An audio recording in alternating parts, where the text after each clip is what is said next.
희대의 사기꾼 조이팔 7만 명의 눈물을 삼킨 사기극 1장 돈의 달콤한 유혹 그리고 믿음의 함정. 2000년대 중반 안전하고 수익률 높은 투자라는 말이 대한민국을 뒤흔들었습니다. 평범한 사람들도 이웃집 아주머니도 교회 장로님까지 믿고 돈을 넣었습니다. 그 중심에 있던 이름 바로 조이팔입니다.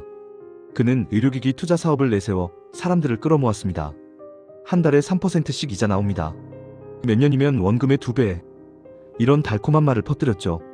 은행 이자가 고작 연 5% 남짓하던 시절 월 3%라는 수익률은 마법 같은 숫자였습니다. 처음엔 돈이 정말 들어왔습니다.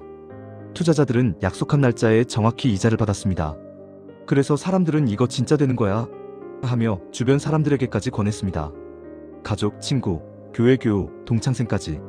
믿음은 빠르게 퍼져나갔습니다.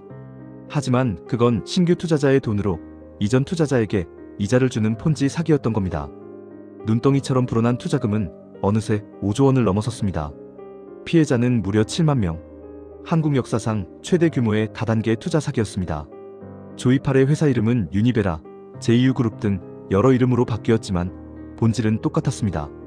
의료기기, 부동산, 광산 개발 등 그럴듯한 사업 아이템을 내세웠지만 실제로는 투자금을 돌려막기 하는 전형적인 다단계 사기였습니다. 2장 전국을 뒤덮은 다단계의 덫. 조이팔은 영업사원들을 리더로 세워 지역별, 종교별, 심지어 동문회까지 파고들었습니다. 그는 사람들의 신뢰 네트워크를 교묘하게 이용했습니다. 당신만 믿어 같이 해요. 믿음의 말 한마디가 수천만 원, 수억 원을 움직이게 했습니다.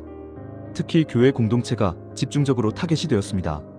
장로나 권사가 권유하면 교인들은 의심 없이 투자했습니다. 조이팔은 자신을 독실한 기독교인으로 포장했습니다. 교회에 헌금도 많이 했고 선교 사업을 돕는다는 명목으로 신뢰를 쌓았습니다. 사람들은 그가 설마 같은 신앙인을 속이겠느냐며 안심했습니다. 그의 사무실엔 돈 가방이 쌓였고 사람들은 그를 성공한 사업가, 시대의 리더라 불렀습니다. 조이팔은 고급 외제차를 몰고 호화로운 생활을 했습니다. 그 화려함이 오히려 사업이 잘 된다는 증거처럼 보였습니다.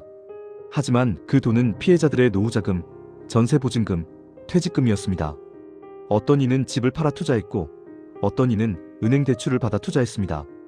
그의 말 한마디가 수많은 가정의 삶을 무너뜨렸습니다. 2007년부터 투자금 회수가 지연되기 시작했습니다.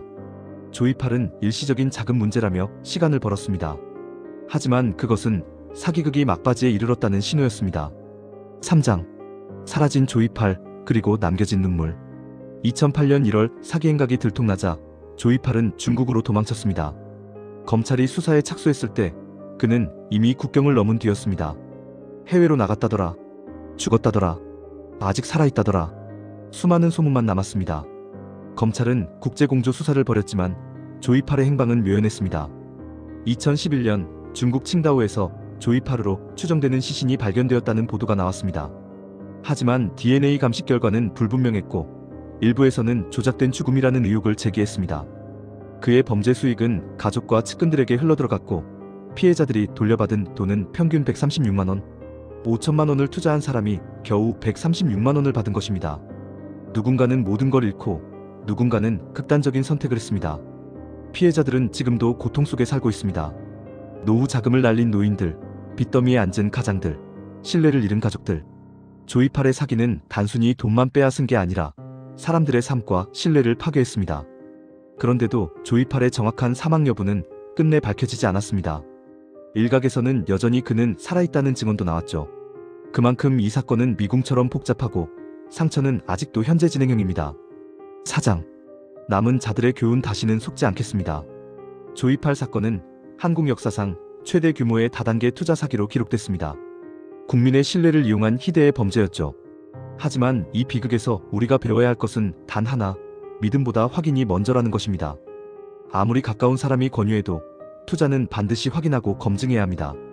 세상엔 여전히 고수익, 무위험을 외치는 사람들이 있습니다. 하지만 그 뒤에는 늘 누군가의 눈물이 있습니다. 금융감독원은 월 3% 이상의 고수익을 보장한다면 사기일 가능성이 높다고 경고합니다. 합법적인 투자는 원금 보장도 고정수익도 약속하지 않습니다. 조이팔 사건은 단지 한 사람의 이야기가 아니라 우리 모두의 경고장이 되어야 합니다. 탐욕이 아닌 상식으로, 믿음이 아닌 확인으로 우리의 소중한 재산을 지켜야 합니다.